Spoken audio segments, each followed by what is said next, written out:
Hi guys, welcome back to my channel. Today I'm going to be talking to you about 5 of the TV shows slash films that I've been loving this month. I've got a few good ones that I'm sure that you're going to enjoy if you watch and haven't watched yet. Don't forget to subscribe down below where you can check out all of my other videos and give this video a thumbs up, and let's get on into the video. Right, so I'm going to start off with TV shows. I have 3 TV shows on the list that I've made, all of which I have been loving. The first one is one that I finished in January, but I thought I would include it because I binged so hard over Christmas to watch this. It is Gilmore Girls. Basically, Gilmore Girls is a program about a mother and a daughter. The mother had a daughter when she was 16, so it's about her when her daughter is the same age that she had. Like, the mum's called Lorelai, the daughter's called Lorelai, but she's called Rory. It's basically just about the two of them and where they live. It's like a tiny little cute town, and it includes like Lorelai, the mum's like parents, and how they kind of come into it, and it has some flashbacks in it as to like what their life was like when she was younger, before she got pregnant and stuff like that. But it's so good. It's like a comedy, it's very funny.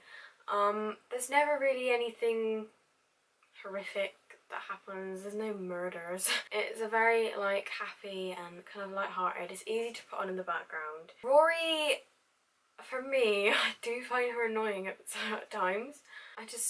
She makes some interesting decisions. But no, it's a really cute program. They made a remake, so Netflix, there is a 4-part series on Netflix that was released of them like now, and Rory's like all grown up, and it's kind of about like revisiting them. I'm hoping that they're gonna release a season 2 because there was a pretty big cliffhanger at the end of that, and if you've watched it you'll know what I mean. They need to know what happens next. But it's really cute. It's such a good program to put on in the background. I actually really enjoyed watching it. It was my kind of TV comedy program. It was very funny. Right, so the next program, this has only started recently, but it is the program Riverdale. Basically, I know that it's based on something called the Archie comics, that were old kind of comics that were out, I don't know, like maybe 30 years ago. They've made it into a program. It's a murder mystery, but it's also it's a teenage program. Like, it's based in like a small town, there's like a high school, they're all teenage characters, but it's to do with the murder of one of the characters in the show. But it's kind of, it follows on with like some of the characters trying to find out who did it. One thing that I really love about the program is the setting. It's based now, but it's like the locations, they're all really vintage. There's like an old-fashioned diner. It just all seems like, even some of what they wear is quite like, I want to say 50s, 60s. It's just such a cute vibe, and like the colours and the tones in the program, I'm being all media now, but like the tones and the colours are just really nice to watch. It's a very aesthetically pleasing program, not just for the setting, also for one of the characters, Archie, who was just a babe. I mean, you'll get what I mean if you watch the program, but there are a few moments when he's just shining. I really like the murder mystery theme. I like the kind of, I actually quite like the fact that they've taken it from a comic book. I think that's a really, like, I've never heard of anyone do that before. It's quite clever, apart from like Marvel. But for a TV program, I think that's quite different, for it to not be a superhero comic book. So I really like that. I don't know, I just really like murder mysteries at the moment. I'm loving murder mysteries. Something about them. I'm just obsessed with murder mysteries. But I 10 out of 10 recommend Riverdale. It's on Netflix. A new one comes out every Friday in the UK, and then in America it comes out on a Thursday on the CW network, I think. But yeah, I really love the program. I cannot wait for the next episode to come out. So the third one I have been loving, again, following on with the murder mystery, is How to Get Away with Murder. A friend of mine had been going on to me for about, I don't know, 4 weeks about how I needed to watch it, and I was like, yeah, I'll get around to it, I've heard the hype, but, you know, I've got other stuff I need to do, I've got other stuff I need to watch. I finally sat down and watched it. Oh my god, it is so good. Viola Davis in it is, I mean, she's just a brilliant actress, honestly. She's just so good. The programme in itself, like, the way it's filmed is really clever. There are a lot of, like, flashbacks and flash forwards, but they, like, it's weird, like, they match it so well. So there will be, like, a scene of someone, like, 10 years ago knocking on a door, and then the person that opens it is opening the door of the future, and they're talking to someone in the future. It's like, it's mad. You have to really, really pay attention to it, because if you miss something, you missed something. I love the characters. A lot of them, I feel like with the characters, you're not meant to really love them.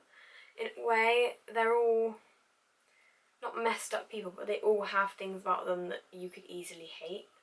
Or they go through periods when it's like, you are an absolute asshole, but then it kind of gets revealed as to why they've done it, and you know what I mean. Also, I think the law theme as well, like, I don't know what it is, crime programs, I just love them.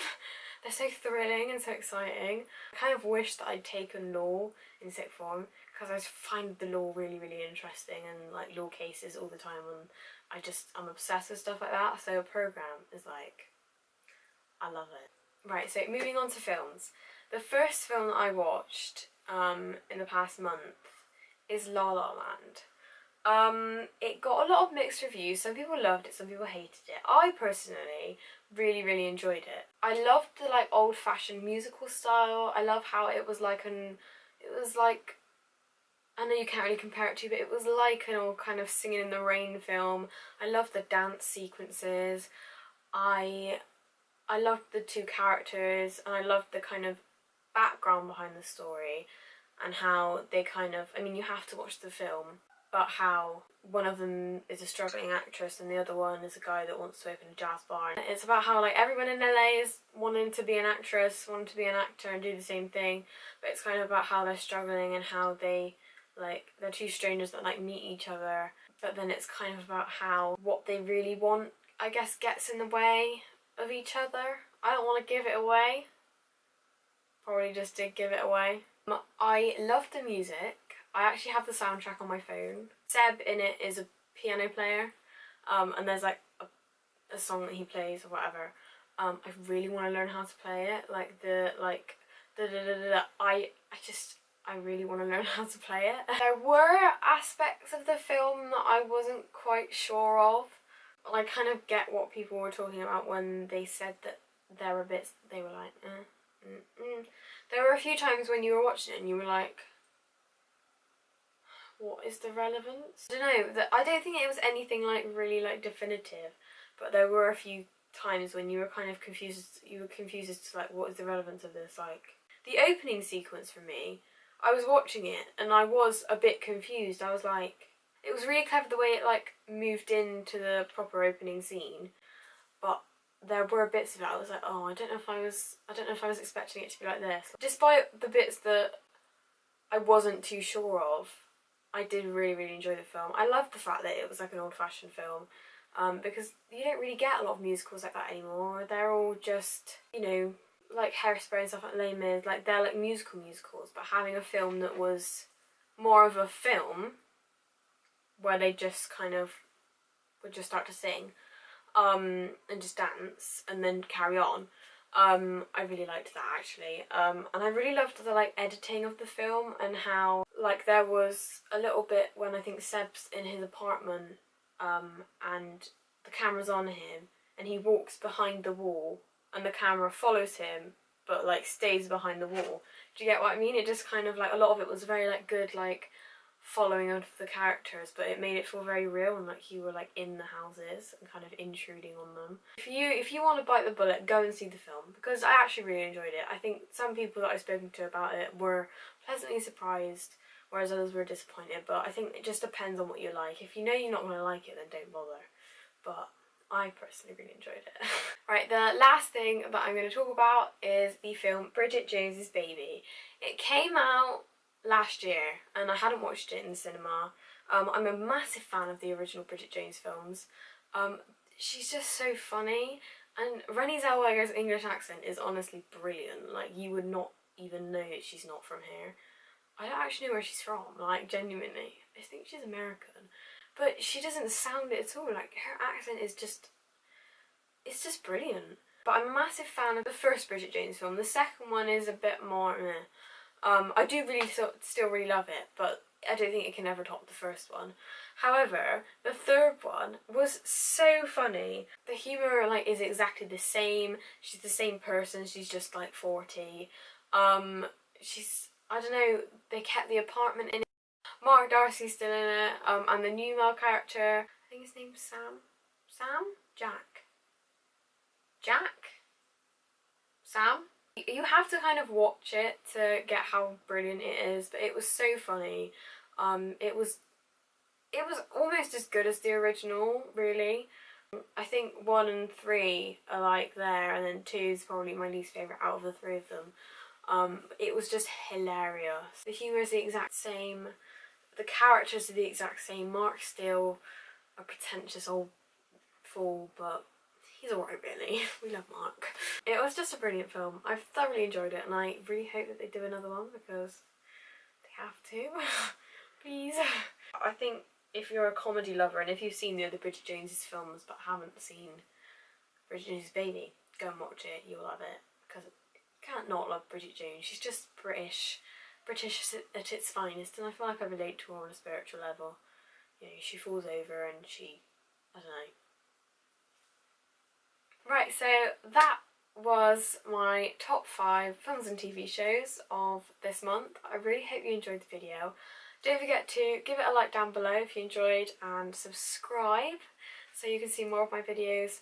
Leave a comment if you have a programme or a film that you think I should watch, and I might review it and let you know what I thought about it. Also, if you enjoyed this video and you think I should do more of these, let me know.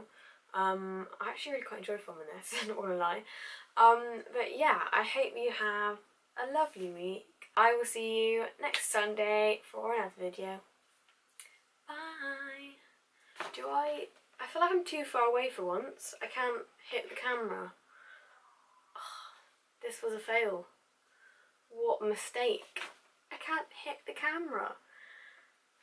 Bye guys.